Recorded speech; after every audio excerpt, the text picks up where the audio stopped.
Se a esperança se apagou, se a alma segue aflita, pede logo a proteção de Santa Rita. Bom dia a todos. Hoje é domingo, o dia do Senhor. Saúdo, cumprimento com alegria, com entusiasmo, com esperança, cada um de vocês, meus amigos, meus irmãos. Hoje é o primeiro domingo em que nos sentimos assim, isolados em nossas casas, mas também protegidos neste momento tão importante da nossa vida, em que somos chamados a resguardar a vida, não apenas a nossa, mas a da espécie humana. Por isso, ainda que nos seja difícil, vamos permanecer em nossas casas e, tanto quanto possível, evitar contato com outras pessoas. Hoje, Deus nos convida a olhar para a cura de Jesus, que liberta o cego da escuridão. Nós somos este cego, todos nós. Jesus é a luz que vem em nosso socorro. Nas trevas, tateando, nós procuramos um caminho. Jesus é aquele que pode afastar as trevas e nos mostrar o caminho. Ele mesmo é esse caminho. A liturgia da palavra de hoje nos mostra, na primeira leitura, o profeta Samuel, que, amando de Deus, sai em busca daquele que viria a ser o rei de Israel, aquele que deveria conduzir o povo, aquele que, por primeiro, traria essa marca dos pastores de Israel. Marca esta presente em Jesus Cristo, o descendente direto do rei Davi. Jesus é chamado, muitas vezes no Novo Testamento, de filho de Davi. Davi, o rei, viveu centenas de anos antes de Jesus. Mas o governo que ele empreendeu deixou marcas tão profundas no povo que Davi se tornou uma referência para todo o governante. Não é que ele fosse melhor do que qualquer outra pessoa. Davi cometeu erros grassos, mas teve a grandeza de reconhecê-los, pedir perdão e continuar. Hoje o profeta Samuel sai à procura do novo rei e vai até a casa de Jessé. Jessé reúne seus filhos adultos na presença do profeta e o homem de Deus os encara. No seu coração ouve a voz dizer: não é nenhum deles. E o profeta pergunta a Jessé: todos os seus filhos estão aqui? E ouve a resposta: não. O pequeno Davi é uma criança. Ele está no campo, cuidando das ovelhas. O profeta, homem experiente de Deus, manda que o menino seja chamado. Assim que Davi entra na sala, o profeta se levanta, tira do seu alforje um chifre, um recipiente contendo óleo de consagração e despeja todo o conteúdo sobre o pequeno Davi. Deus encontrou o seu escolhido. Essa leitura do profeta nos mostra que Deus não escolhe segundo as aparências, não usa os critérios que a cultura ou a sociedade estabelece. Deus escolhe segundo a sua livre vontade, segundo os seus propósitos. Deus tem um plano para cada um de nós. O velho ditado, que para mim tem sido uma explicação da minha vida e também um alimento para o meu dia a dia, sobretudo quando eu me sinto fragilizado, quando eu me sinto incapacitado. O ditado diz assim, e vocês vão poder repetir comigo: Deus não escolhe os capacitados. Deus capacita os escolhidos. O salmo de meditação que vem em resposta a esta leitura é o Salmo 22, lindo Salmo 22. Nós o podemos recitar de cor. O Senhor é meu pastor, nada me pode faltar. O Salmo 22 nos fala do poder de Deus, que segura em nossas mãos, nos carrega nos ombros e nos faz atravessar o vale escuro do medo, da tristeza, da desolação, o vale das inseguranças, das incertezas. O Salmo diz assim: ainda que eu passe pelo vale da morte, eu não terei medo, porque minha mão está segura nas mãos do meu Senhor. O Senhor é meu pastor, nada me pode faltar. Ele me leva para as fontes da água viva. Ele prepara para mim um banquete. Enche de vinho a minha taça, Ele mesmo me servirá. No Evangelho de hoje, nos encontramos com Jesus e seus discípulos em caminhada. Todo o Evangelho nos mostra Jesus nessa atitude dinâmica de caminhar. Ele não para, não se detém diante das circunstâncias, das dificuldades. Jesus está sempre caminhando, é uma dinâmica. Isto nos ensina. Nós também não podemos ficar engessados diante das dificuldades, mas também nem diante daquilo que nos trouxe prazer, satisfação. Às vezes nós temos essa tentação de querer segurar o tempo e, por conta disso, essa tentação de parar de caminhar, seja pelo bem, seja pelo mal, seja porque estamos muito felizes e queremos que aquele momento dure para sempre, o que não é possível, ou então, seja porque estamos muito tristes, abatidos, fracassados e também nos sentimos desanimados para caminhar. Jesus, que passou por todas essas situações, nos diz que nós devemos continuar caminhando sempre. O Evangelho de hoje é um trecho de São João, o capítulo 9, versículos de 1 a 47. Trata da cura do cego de nascença.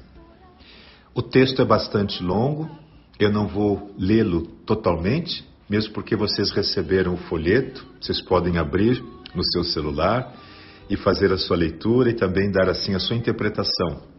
Mas eu gostaria de tocar aqui alguns tópicos que certamente os ajudarão a compreender esse texto tão bonito. Em primeiro lugar, Jesus olha para o cego à beira do caminho. Jesus vê o homem que está à beira do caminho, incapacitado de andar, impossibilitado de tomar em suas mãos a própria vida. Ele está à beira do caminho, ele não pode andar, não pode caminhar. Ele depende da caridade alheia, ele é um pedinte, ele está esmolando a atenção das pessoas. Jesus o vê. Vamos nos lembrar aqui do lema da campanha da fraternidade deste ano. Viu, sentiu compaixão e cuidou dele. Essa atitude, esses três verbos, ver, sentir, cuidar, penso que poderiam fazer parte do nosso vocabulário cotidiano. Então Jesus olha para aquele homem, para aquela pessoa. E, como eu disse no começo da nossa fala de hoje, nós somos essa pessoa, né? Esse cego, muitas vezes à beira do caminho. Nós precisamos de Jesus. Ele, sendo luz, também é nosso caminho. Os discípulos de Jesus são pessoas como nós. Eles também têm pensamentos erráticos. Eles são frutos da cultura da sua época. Ignorantes, muitas vezes têm a sua visão entorpecida pela não compreensão da realidade. Eles não tiveram oportunidade de serem esclarecidos sobre os acontecimentos, né? Então, eles têm essa visão mágica da realidade. Quando não encontram uma explicação razoável que lhes dê sentido, eles fogem para esse mundo fantasioso do preconceito, fruto do medo e da ignorância. No tempo de Jesus, acreditava-se que toda doença ou deformidade física, mental, fosse um castigo de Deus, por conta de pecados cometidos, ou pela pessoa em si, ou por seus antepassados. E é por isso que logo no segundo trecho, o segundo parágrafo, o segundo versículo da leitura de hoje, os discípulos perguntam a Jesus: Mestre, por que este homem nasceu cego? Foi por causa dos pecados dele ou por causa dos pecados de seus pais? A mesma visão fantasiosa, preconceituosa, a mesma visão obscurecida é muito comum nos dias de hoje, quando as pessoas não encontram uma explicação para a sua dor, para a sua doença, para os infortúnios que certamente se abatem sobre todos nós. Dar um sentido para a vida é tão importante quanto viver. Nós precisamos nos lembrar sempre disso. O sentido da nossa vida, quem nos dá é Jesus. Não pode ser a cultura, não são os padrões da sociedade. Nós temos que buscar em Jesus o significado, o sentido da nossa vida. Aquilo que nos acontece, aquilo que precisamos. Jesus é a luz. Jesus é a verdade. Jesus é o caminho. Jesus é a vida. E daí vem a resposta de Jesus. Ele é cego, sim, mas não por causa dos pecados dele, nem por causa dos pecados dos pais dele. Ele é cego para que o poder de Deus se mostre nele. É que está mais um sinal do plano de Deus, que vai como que se desdobrando ao longo da nossa vida, que vai como que se revelando ao longo dessa caminhada da humanidade. Cada um de nós tem um papel preponderante, tem um papel de protagonista na história da salvação. Para cada um de nós, Deus tem um plano e, no momento certo, nós seremos chamados a realizar esse plano. Hoje, na vida desse homem cego, ele foi chamado para ser um sinal do poder de Deus, que quer que nós todos possamos enxergar a verdade a partir da luz, que todos nós possamos reconhecer a Deus presente no mundo, na pessoa de Jesus. Portanto, o cego, hoje, ele se torna um sinal do poder de Deus, mas também da manifestação da sua vontade. Depois de dizer isso, Jesus cuspiu no chão, fez um pouco de lama com saliva, passou a lama nos olhos do cego e disse: Vá lavar o rosto no tanque de Siloé. Siloé quer dizer aquele que foi enviado. Percebam que tudo é simbólico. Jesus cria este ritual para nos ensinar. O nome Siloé, como eu já disse, significa aquele que foi enviado. Jesus está falando dele mesmo. Ele é a água viva. Ele é que pode lavar os pecados. Ele que pode tirar de nós a venda. Ele que pode saciar a nossa sede. Nos tempos antigos, havia este lago bem ali, em Jerusalém. Era uma bacia, como uma piscina natural na rocha. E havia uma nascente que mantinha esse lago. Hoje não existe mais, está seco. Então a gente pode descer por uma escadinha de pedra até o fundo. Mas ele é profundo e naquele tempo de Jesus, então, as pessoas vinham de longe para lavar-se na piscina de Siloé, assim chamada. Para vocês entenderem, e uma comparação vai, hoje o Santuário de Lourdes é o local de peregrinação mariano mais visitado do mundo. São cerca de 10 milhões de pessoas, todos os anos, a visitarem o santuário. Ali, forma-se uma grande e silenciosa fila. As pessoas vão passando diante da gruta, de onde goteja água. É um fiozinho de água que escorre pela rocha. Se vocês se recordam, Bernadette Soubirous teve ali a visão da Virgem Maria. A Mãe de Deus mandou que ela cavasse dentro daquela gruta com as próprias mãos e ela viu brotar um olho de água. Aquela água tornou-se um sinal.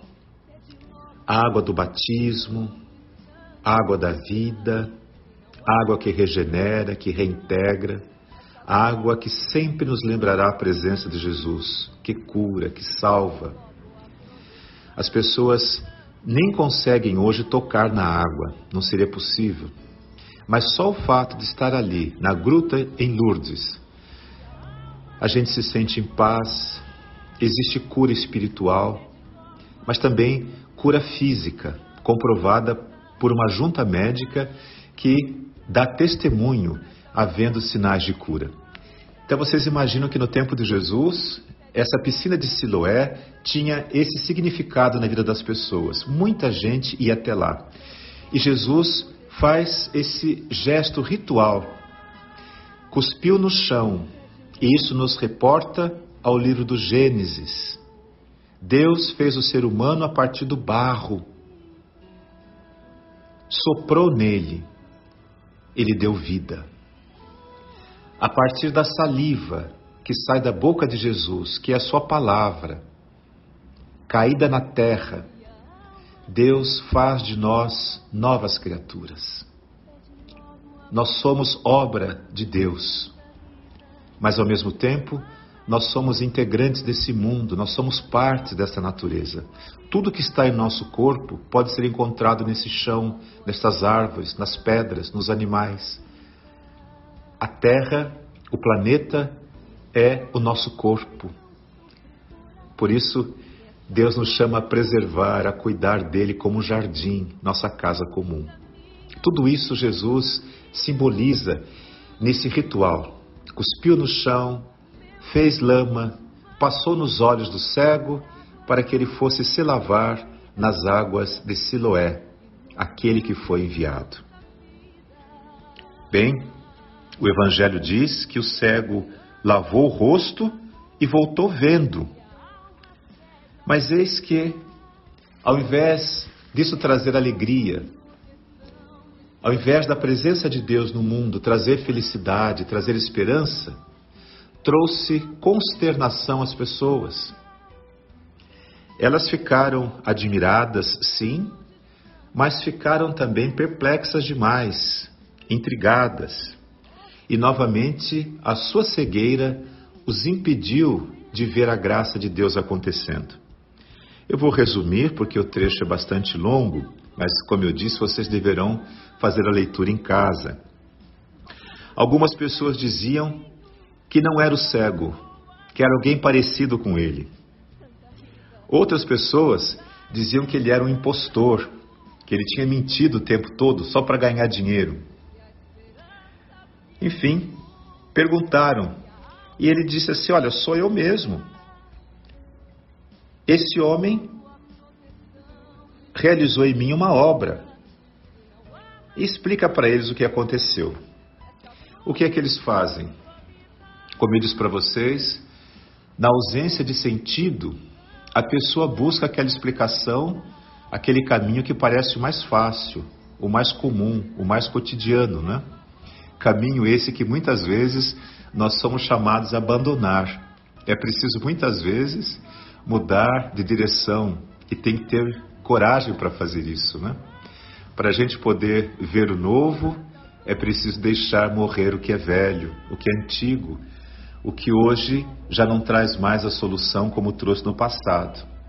Eles pegam o cego, isto é, aquele que foi cego e que agora vê, e o levam à presença dos fariseus. Os fariseus, nós os conhecemos bem, eles eram aquelas pessoas entendidas na lei, conheciam as escrituras e as interpretavam segundo o seu próprio e bel prazer, segundo a sua capacidade de compreensão. Eles estavam muito ligados às pessoas poderosas da época, portanto, eles viviam em situação de privilégio eles se beneficiavam da elite da época. E por conta disso, a visão que tinham da realidade era uma visão estática. As coisas estavam bem como estavam, porque os favorecidos se beneficiavam e eles mesmos é que faziam as leis, eles é que ditavam os costumes. E os fariseus viviam justamente de mostrar o mundo às pessoas segundo o ponto de vista da elite. Eles ganhavam dinheiro do povo, porque, sendo eles conhecedores da lei, eles prestavam auxílio às pessoas mediante pagamento. Sendo eles conhecedores da Bíblia, a Torá, as Escrituras, eles ofereciam orações para as pessoas na hora da dificuldade em troca de pagamento. Então as pessoas procuravam, acreditavam neles, né? Esses homens, os fariseus, foram os que mais perseguiram Jesus. Deles, todos os 4 evangelistas, ao reproduzirem as palavras de Jesus, falam gravemente do pecado desses homens. Hipócritas, mentirosos, raça de víboras, defraudadores do povo, ladrões, assim Jesus os chamou. Muito bem. Hoje, ao verem o homem que diziam ter sido cego, agora enxergando, pediram que ele contasse tudo o que tinha acontecido. Mais uma vez o cego narrou o ritual de cura e eles perguntaram: quando foi feito isso? Olha que interessante. Em nenhum momento eles se alegraram, em nenhum momento eles quiseram conhecer a Jesus, mas eles queriam pegar Jesus a partir de uma lei criada por eles, o preceito sabático. Quando o cego disse que tinha sido no dia de sábado, o chefe dos fariseus responde assim: ele não respeita a Deus, porque não respeita o sábado. Como pode um pecador fazer milagres? A partir daí, os fariseus intentaram pegar Jesus de qualquer forma. Foram aos pais do cego para comprovar que de fato se tratava daquele homem, mas os pais daquele que fora cego se recusaram a testemunhar. E aqui de novo há o ensinamento. Eles temiam a perseguição por parte dos fariseus. O medo nos torna detratores justamente daqueles que nós devíamos proteger, amar. Por medo, nós lavamos as mãos, não nos responsabilizamos. Por medo, nós negamos a Jesus. Por medo, por conveniência, muitas vezes, nós fechamos os olhos ao sentido da vida que Jesus nos quer dar. Somos incapazes de dar um passo em direção à novidade que Deus nos apresenta. Os caminhos antigos nos trazem confiança. A proposta da conversão trazida por Jesus para nós é um caminho desconhecido e muitas vezes nos recusamos a trilhá-lo. Deixamos assim de ser testemunhas, seguidores de Cristo. Os pais daquele homem não se comprometeram. Disseram assim, e aqui está no versículo 22, os pais disseram: ele é nosso filho, mas não sabemos como ele agora pode ver, e não sabemos também quem foi que o curou. Ele é maior de idade, perguntem, e ele mesmo poderá explicar. É como a gente dizer assim: não tenho nada a ver com essa pessoa, não tenho nada a ver com a pobreza do mundo, não tenho nada a ver com a degradação da natureza, não tenho nada a ver com a corrupção, e assim por diante. Muitas vezes nós também lavamos as mãos.